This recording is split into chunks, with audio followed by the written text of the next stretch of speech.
धर्म युद्ध में उतरे हैं तो आपको ये नहीं देखना कि सामने बाप खड़ा है कि भाई खड़ा है, कौन खड़ा है। आप धर्म के लिए लड़ रहे हैं ना, तो अब जो भी अधर्म के साइड से सामने आएगा उसे भिड़ जाना। इसका सब मिले निरहुआ से, जो कि आजमगढ़ के सांसद है, और बहुत ही बड़ा खुलासा हुआ वहाँ पीएम नरेंद्र मोदी, अमित शाह और जेपी नड्डा के बारे में बहुत कुछ। दिनेश लाल यादव निरहुआ जो कि आजमगढ़ से सांसद हैं। दिनेश लाल यादव निरहुआ को आप बखूबी जानते हैं। जिस वक्त भोजपुरी सिनेमा खत्म हो रहा था, बिखर रहा था, उस वक्त मनोज तिवारी और दिनेश लाल यादव निरहुआ जैसे कलाकार सामने आते हैं और भोजपुरी को एक नया रास्ता दिखाते हैं, एक नया रुख पे लेके जाते हैं, जिसके वजह से अभी के डेट में भोजपुरी पूरे भारत में क्या विदेश में भी छाए हुए हैं और विदेश के लोग भी भोजपुरी फिल्म देखते हैं। इन्हीं जैसे कलाकारों की वजह से भोजपुरी सिनेमा अभी तक बरकरार है, वरना खत्म हो गया होता, भोजपुरी भाषा भी खत्म हो गया होता है। लेकिन इन्हीं जैसे लोगों की वजह से भोजपुरी सिनेमा अभी तक बनी हुई है और लोग देख भी रहे हैं और चल भी रहा है। क्योंकि जिस वक्त खत्म हो रहा था भोजपुरी सिनेमा, उस वक्त निरहुआ जैसे लोग सामने आते हैं और एक नया अंदाज में फिल्म लेकर आते हैं और नया रुख दिखाते हैं कि पब्लिक। दिनेश लाल यादव निरहुआ जिनसे मिलने पहुंचे मनीष कश्यप, अब बहुत सारा बात हुआ पीएम नरेंद्र मोदी के बारे में, अमित शाह के बारे में क्या क्या बोले, मनीष कश्यप से क्या क्या बोले निरहुआ, इस सारी जानकारी आपको बताएंगे। वीडियो में अंत तक बने रहिएगा और वीडियो को शेयर कीजिएगा ताकि सबको ये जानकारी मिल सके कि आखिर क्या बात हुआ दिनेश लाल यादव निरहुआ और मनीष कश्यप के बीच में। जबकि निरहुआ एक सेलिब्रिटी है, फिर भी मनीष कश्यप के साथ में सेल्फी लेते हुए नजर आए। इस बात पर क्या बोले निरहुआ मनीष कश्यप से, वो भी जानकारी आपको देंगे। वीडियो को शेयर कीजिएगा अधिक से अधिक। और अभी तक आपने हमारे चैनल को सब्सक्राइब नहीं किया तो प्लीज लाल बटन दबाइए और चैनल को सब्सक्राइब कर लीजिए ताकि टाइम टू टाइम न्यूज का अपडेट आप तक पहुंचता रहे, और बेल के आइकन को भी प्रेस जरूर कर लीजिएगा। अब आइए बढ़ते हैं और बताते हैं आपको हम कि आखिर बात क्या हुआ। दिनेश लाल यादव निरहुआ जो कि भोजपुरी के सुपरस्टार हैं, अब मगहिया सुपरस्टार हैं, सॉरी मगहिया नहीं, बिरहा का सुपरस्टार हैं। सबको पता है, बताने की जरूरत नहीं है। उनकी फिल्म एक से एक धाकड़ फिल्म आता है और अच्छा खासा पब्लिसिटी भी बिटोरता है। लेकिन पिछली बार चुनाव में जो आजमगढ़ क्षेत्र है वहां से लड़े थे, लेकिन निरहुआ को सफलता प्राप्त नहीं हुआ। दोबारा से लड़े और सफलता प्राप्त हुआ। एक बात मनीष कश्यप कहा उनसे कि आप एक सेलिब्रिटी हैं, आप किस नजर से आपको देखते हैं और कैसे आप इतना बड़ा मुकाम हासिल कर लिया, इस पे आपका क्या विचार है, क्या राय है, आप कैसे चुनाव जीत पाए। इस पे उन्होंने कहा देखिए हम सेलिब्रिटी हैं ठीक है, लेकिन हम चुनाव में उतरे थे मगर हार गए।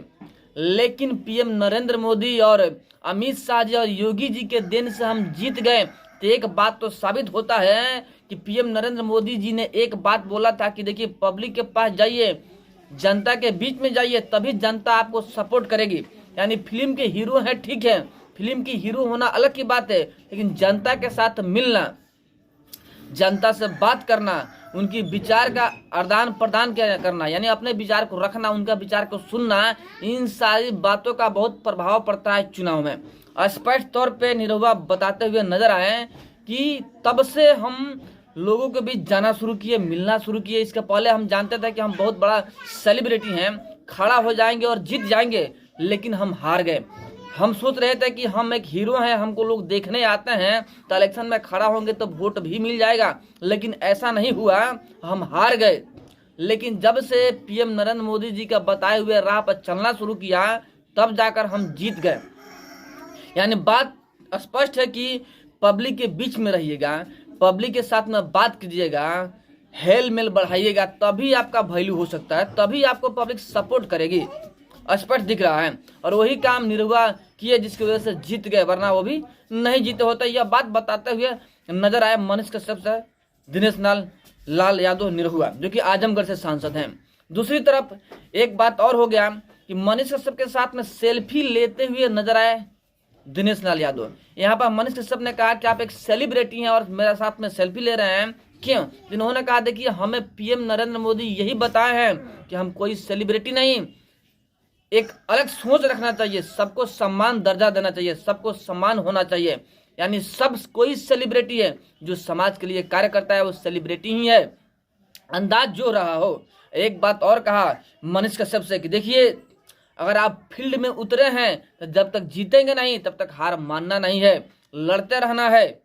बेहिचक लड़ते रहना है समाज की बुराइयों के साथ में। जब तक आप विजय श्री प्राप्त नहीं कर लेते हैं तो लड़ते रहिए समाज के साथ में, जितनी बुराइयां हैं उसे खत्म करने की कोशिश कीजिए। यानी कहीं ना कहीं मनीष कश्यप के सपोर्ट में दिनेश लाल यादव निरहुआ है, उनके काम से प्रभावित हुए और उनकी सराहना भी की कि आप जो कर रहे हैं बेहद सही है और करते रहिए, पीछे हटिए मत, चाहे रोड़ा जो भी आए।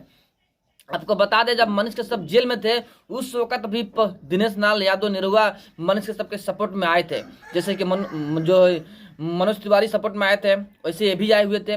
लगभग भोजपुरी फिल्म के सभी कलाकार मनीष कश्यप के सपोर्ट में आ गए थे, अभी भी हैं। एक बात जान लीजिए, मनीष कश्यप एक सेलिब्रिटी नहीं है, एक यूट्यूबर है, पत्रकार है, फिर भी सेलिब्रिटी से कम नहीं है। क्योंकि अभी तक इतिहास में जेल में तो बहुत सारे लोग गए होंगे, नेता अभिनेता सभी गए होंगे, लेकिन किसी को देखने के लिए रात के 12 बजे लाखों लोग जेल के दरवाजे पर नहीं पहुंचते हैं। लेकिन जिस वक्त मनीष कश्यप का रिहाई हो रहा था उस वक्त देखने के लिए, एक झलक पाने के लिए लोगों का तांता लगा हुआ था पटना में बेउर जेल के पास में।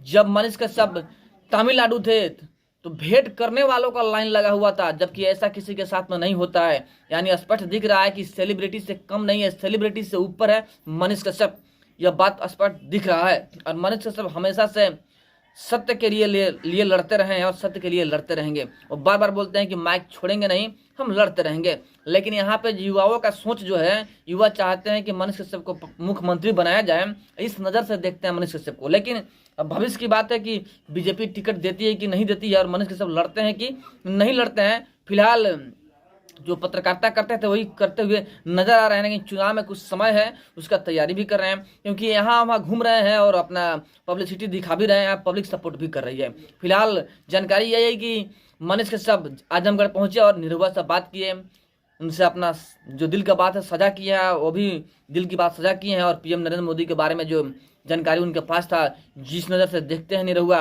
वो सारी जानकारी उन्होंने दिया। और साथ में ये भी कहा मनीष कश्यप ने कि सेल्फी का दाता कहे तो पीएम नरेंद्र मोदी हैं, क्योंकि इन्होंने ही तो सेल्फी शुरू कर दिया था। सभी के साथ में, बड़ा ऊंच नीच छोटा बड़ा देखे बिना सबके साथ में सेल्फी ले लेते हैं पीएम नरेंद्र मोदी। यानी सबके साथ सबके विकास वाली श्रेणी में चलते हैं पीएम नरेंद्र मोदी, और इसी डायलॉग को आगे भी लेकर चलेंगे, जिसकी वजह से भारत में उनकी पॉपुलैरिटी बढ़ती जा रही है। और भारत क्या, पूरे विदेश में पॉपुलैरिटी बढ़ती जा रही है पीएम नरेंद्र मोदी का। देखिए, अब जितने राष्ट्रवादी लोग हैं सभी पीएम नरेंद्र मोदी का सपोर्ट कर रहे हैं। मनीष कश्यप हो, मनोज तिवारी हो, रवि किशन हो, चाहे खेसारी लाल यादव हो, निरहुआ, सभी के सभी मतलब कि सपोर्ट कर रहे हैं पीएम नरेंद्र मोदी के, क्योंकि पीएम नरेंद्र मोदी राष्ट्रवादी नेता हैं, राष्ट्र के हित का कार्य करते हैं और राष्ट्र के हित में ही बोलते रहते हैं। बाकी नेता तो बहुत सारे हैं, लेकिन समाज को तोड़ने की कोशिश करते हैं। लेकिन पीएम नरेंद्र मोदी समाज को जोड़ने की कोशिश करते हैं, सभी जाति धर्म को एक साथ लेकर चलने की कोशिश करते हैं और सबकी भला की कार्य करते हैं। लेकिन यहाँ पे कुछ लोग हैं जो बोलते हैं कि नहीं, ये तो खाली हिंदू काट खेलते हैं। भाई साहब, राशन जब मिलता है ना, फ्री में राशन मिल रहा है लॉकडाउन से ही, तो क्या उसमें एक हिंदू को ही राशन मिलता है? सबको राशन मिलता है, हिंदू मुस्लिम सिख ईसाई सबको मिलता है। एक नज़र से देखें, मुस्लिम समुदाय के बाल बच्चे ज्यादा हैं, ज्यादा फायदा तो उन्हीं को होता है। कहाँ जाति देख करके राशन मिलता है, कहाँ जाति देख करके छूट मिलता है, कहाँ जाति देख करके नौकरी मिलता है? भाई साहब, जनरल कैटेगरी के साथ में तो कोई छूट ही नहीं है, उन्हीं को तो नौकरी नहीं मिलता है, बाकी सबको तो मिलता है। तो जाति देख कर कार्य नहीं हो रहा है भारत में। पीएम मोदी का सरकार जो है सबकी साथ सबकी विकास वाली बात करती है और साथ में लेके चलती है। अदर जो है ना, इंडिया अलायंस वाले, ये लोग समाज को बांटने के कार्य करते हैं, समाज को दो टुकड़ा में बांट देते हैं, डिवाइस एंड रूल वाले नीति अपनाते हैं, जिसकी वजह से हिंदू मुस्लिम मुस्लिम हिंदू करते रहते हैं। बट बीजेपी राष्ट्रवादी पार्टी है और लगभग जितने पत्रकार हैं सभी के सभी राष्ट्रवादी ही हैं और राष्ट्र के हित के लिए ही बोलते हैं। और जो राष्ट्र के खिलाफ बोलता है उसके खिलाफ बोलना शुरू करते हैं तो लोगों को तकलीफ लगता है, लोग कहना शुरू करते हैं कि गोदी मीडिया है। भाई साहब, राष्ट्र के बाद बोलेंगे तो गोदी मीडिया है, तो चलिए गोदी मीडिया ही सही, आपके बोलने ना बोलने से कुछ होता नहीं है। हम भारत के हैं, भारत के लिए बोलेंगे और बोलते रहेंगे।